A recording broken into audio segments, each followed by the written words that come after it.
I started on really dark meditations. All of a sudden, just out of the blue, just started darkness. Like, it just started happening regularly. Just evil would come into my meditation and balls it up. Evil. Pure, unadulterated evil. The evil that's probably in me somewhere. It's locked in my darkness, in my subconscious. You're in weird shit, because that's probably in all of us. And unfortunately, some people take that voice on, some don't.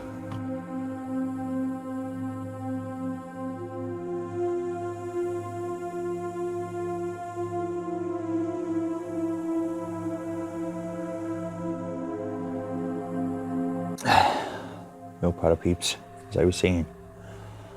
Evil. This evil that was coming into my meditation is the kind of evil that is in all of us. It is the 50-50, this light and this dark. And this evil just kept interrupting my meditations all the time. Started snowballing. And it was really starting to get to me. And I was, learning about these things through this investigation I did. And I was learning about all these people, these families, these super rich families that were controlling the world. And the evidence was there. And I'm starting to have this thing come into my meditation. And I can remember I went to the Library of Knowledge in one meditation. And I walked into this most glorious, ethereal, amazing library. And there was these beings in there, and there was people in there as well, because there was obviously other people meditating. And this is something about meditation.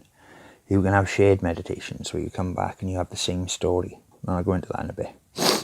And I sat by a book. And there's this evil force, and these beings are holding it off.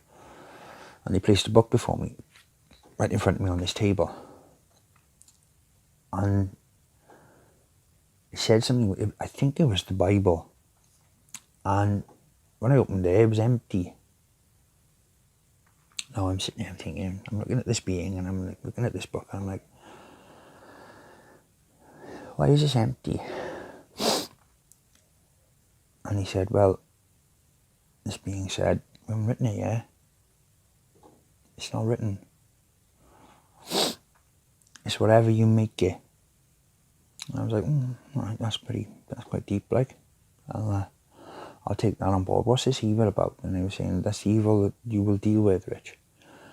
That's the evil that's coming. And that's the evil that's in the world. And it's what you're going to have to deal with. I didn't understand it. Because it was at this point that we'd started Paranormal Wales, me and my buddy Chris.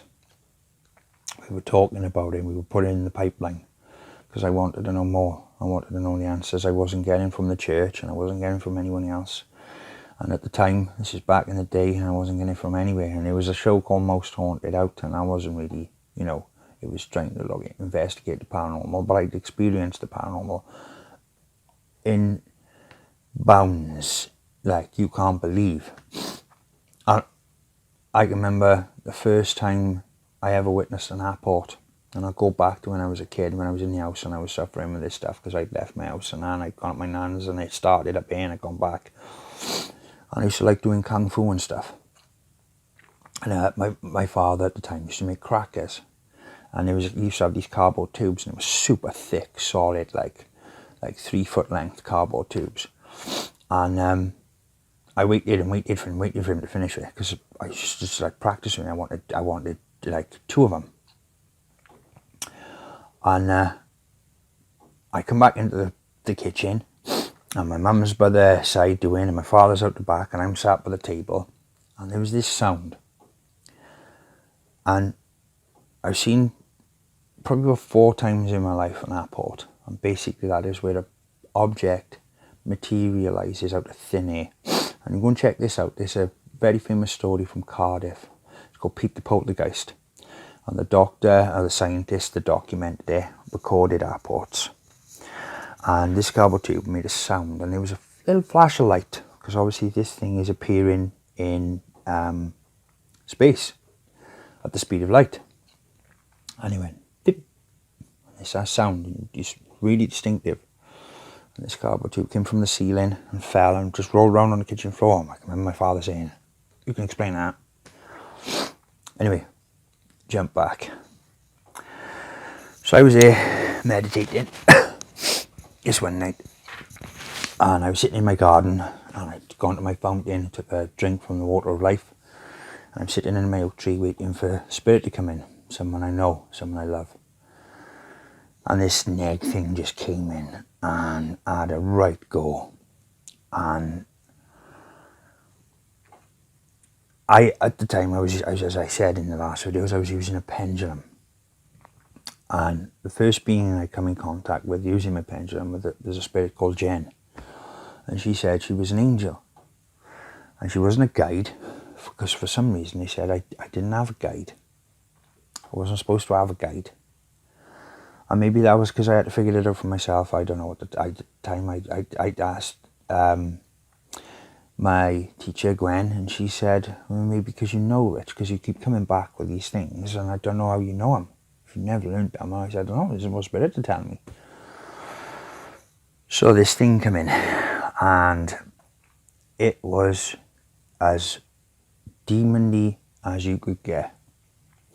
It was black, dark, evil, shiny, huge horns, wings, what your mind would imagine a demon to be in its purest form. And we had a little tussle, and I sort of got the better of it. And the next thing I knew, it was being dragged up onto a cross. And they were going to, whatever it was, whatever spirit were going to do, they were going to nail it to a cross. I don't know why, that's what the symbol was in my head. And I didn't sit right with me. I got to be honest, as much as this really got to me, I didn't like the thought of that pain being put on anything. And I said, no, you're not doing that. I tried to pull it down. I said, stop it, I'm not having that on my conscience. I'm not causing anything pain. This thing doesn't know any better. That's what it feels like to me. It's just doing what it was created to do. And I asked Jen, and she was like, leave it, Rich, it's dangerous, it's dangerous, it's dangerous. And so I kind of bound it in chains, and that didn't sit right with me. And I released it the next time, and when I released it, the next time I went to meditation, it was still there, chained up. And it didn't know how to react to what I'd done, okay?